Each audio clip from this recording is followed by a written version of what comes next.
Hello, you beautiful people. My name is Luke, and today we're back with some daily waiver wire streaming options for April 30th. So apologies for the no upload yesterday, but we're back at it again today with hopefully some great streams.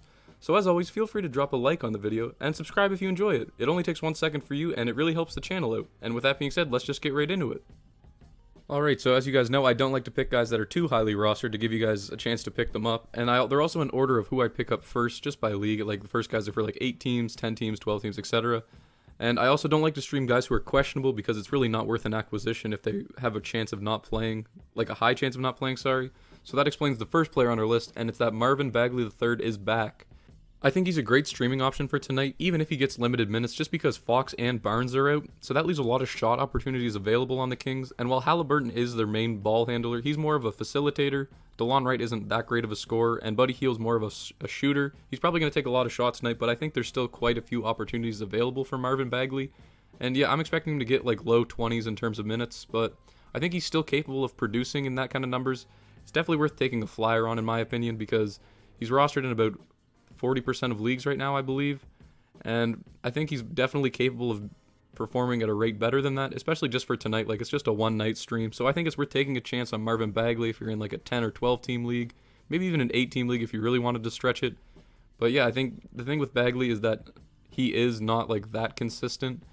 He was playing well before he got injured with the hand injury, but I'm not too sure that he's going to be able to keep up that production, especially since he's had such a long layoff. Regardless, I think, like I said, I think he's a great option for tonight in terms of streaming, just because the Kings are really short-handed, and I think a lot of opportunities are going to fall to Marvin Bagley.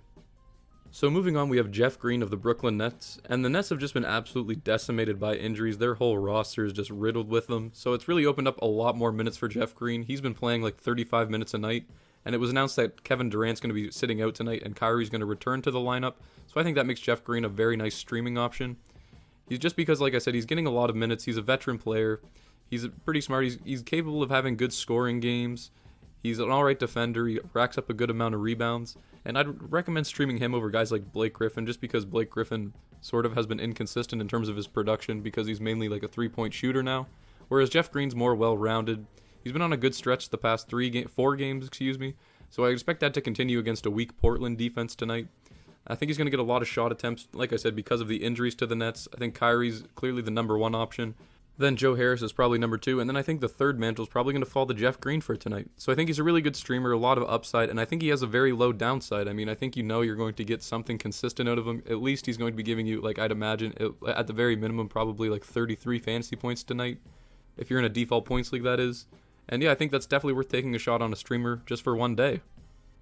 Next up is someone that I think has massive upside for today, and it's going to be Gary Harris. And if you guys have been following the channel for a while, you know how big of a fan I am of Orlando Magic for streaming options, and tonight is no exception. So tonight, the Orlando Magic are missing Terrence Ross, Otto Porter, Fultz, Okeke, Michael Carter-Williams. I mean, Isaac's been out for the whole season. So if we look at who's available, we got Cole Anthony, Wendell Carter Jr., Mo Bamba, Gary Harris, Dwayne Bacon, etc. And I think Gary Harris is a really good option to stream tonight. Last game, they didn't have Michael Carter-Williams or Terrence Ross either, so Gary Harris had a lot more ball handling responsibilities, and he responded with 7 assists, and he took a team-high 16 shot attempts, and I think that's really promising to see, especially if you're looking for a streaming option. He's going to be getting a lot of minutes tonight, as the Magic are just playing their young players, trying to get something going. He's been getting like 35 minutes a game recently, and I think he has a lot of upside because if he has a decent shooting night like he did last game, then I think he's going to put up some really solid fantasy numbers, especially with the increased ball handling. And the reason that I think I don't have him higher on my list is just because I think he isn't that efficient of a shooter. So there's a potential that he has an off night, and it could really hurt you in terms of streaming options. But I think that the upside is too attractive to pass on, and that's why I'm recommending streaming Gary Harris for tonight. Just quickly before we continue, if you're really into fantasy basketball and you're enjoying the content, I definitely recommend joining the Discord through the link in the description. It's a really good place to talk about NBA stuff, fantasy basketball, waiver wire ads, trade suggestions, anything you want to talk about really, so I definitely recommend joining that through the link in the description. But moving on, the next player on our list is going to be Elise Johnson. I feel like I butchered the first name there, but whatever. And he's also on the Brooklyn Nets, and he had a really good game yesterday. He put up 20 and 20, so he's a really impressive high-energy young player. I think he has a lot of upside as the Nets haven't been playing DeAndre Jordan, and they sort of don't really have that many options in their front court right now, especially with KD going down as well with an injury. So I definitely look at Elise Johnson as a very good streaming option for tonight. If he gets a lot of minutes, then he's really capable of putting up big games. The The only risk with him is that he might not get a lot of minutes. But with the Nets roster being as depleted as it is, like I mentioned in terms of Jeff Green, I definitely recommend picking up Elise Johnson, especially if you're in a 12 to 14 team league. I've personally picked him up, and I'm expecting a really good game tonight against Portland. He's a really high energy player, and I think he's going to have a really good game, so I think it's definitely worth taking a risk and streaming him for today. And then next up is someone that's sort of a conditional ad, as I think he really only has value as long as Colin Sexton's out, and it's going to be Jetty Osman.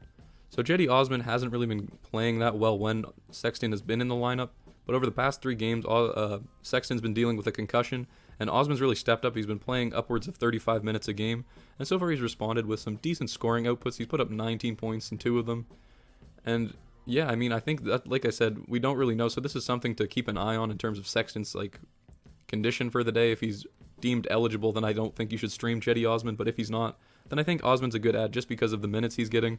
And he's been handling the ball a lot for the Cleveland Cavaliers as well. So in that aspect, I think Osman is a really good streaming option. But yeah, Osman is the only one that I would say is a very conditional ad for the day. So that's why he's so low on my list. And then lastly is someone that I'm going to mention just briefly is going to be Alex Len. And this is again one for the deeper leagues. So far he has been starting the past few games. And I just don't really trust Scott Brooks' center rotations. I mean, they have Gafford, Lopez, and Len. And it looks like Len's getting the majority of the minutes for some reason. I would have given him to Gafford, but hey, it's Scott Brooks, so what can you do? And I think he has more upside for category leagues if you need some blocks, a bit of points, rebounds, and then his field goal percentage is decent. But in terms of points leagues, I think they're playing the Cavs. He could get around 25 minutes a game and produce at an acceptable rate. Nothing too standout, but I think out of everyone in those center rotation on the Wizards, Len has the most potential for tonight just because Scott Brooks doesn't really seem to want to play Gafford. So this is just a streamer. I wouldn't be too high on Len. I wouldn't be too low on him. Just hey, if there's nobody else on your waiver wire, then might as well pick up Len and see if he can give you anything tonight. But I think that's going to wrap up the video for today. Thank you guys very much for watching. I hope you enjoyed. As always, leave your guys' waiver wire suggestions in the comments below that you think people should stream today. Let me know if you agree or disagree with any of mine. And as always, I hope you guys all have a great rest of your day.